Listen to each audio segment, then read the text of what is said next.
সম্মানিত দর্শক শ্রোতা, আজকে আমরা তিতাস গ্যাসের প্রিপেড কার্ড রিচার্জ করব।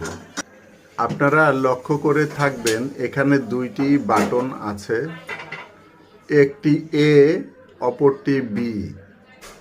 এখানে দেখেন আমাদের মিটারে 6 পয়েন্ট গ্যাস রয়েছে।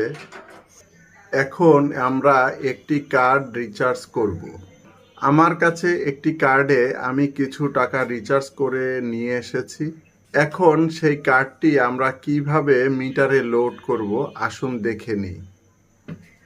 আমরা এখন কার্ডটি রিচার্জ করব।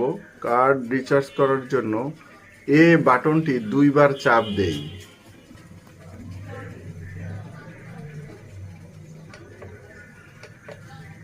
এখন আমরা আমাদের কার্ডটি এখানে চেপে ধরি।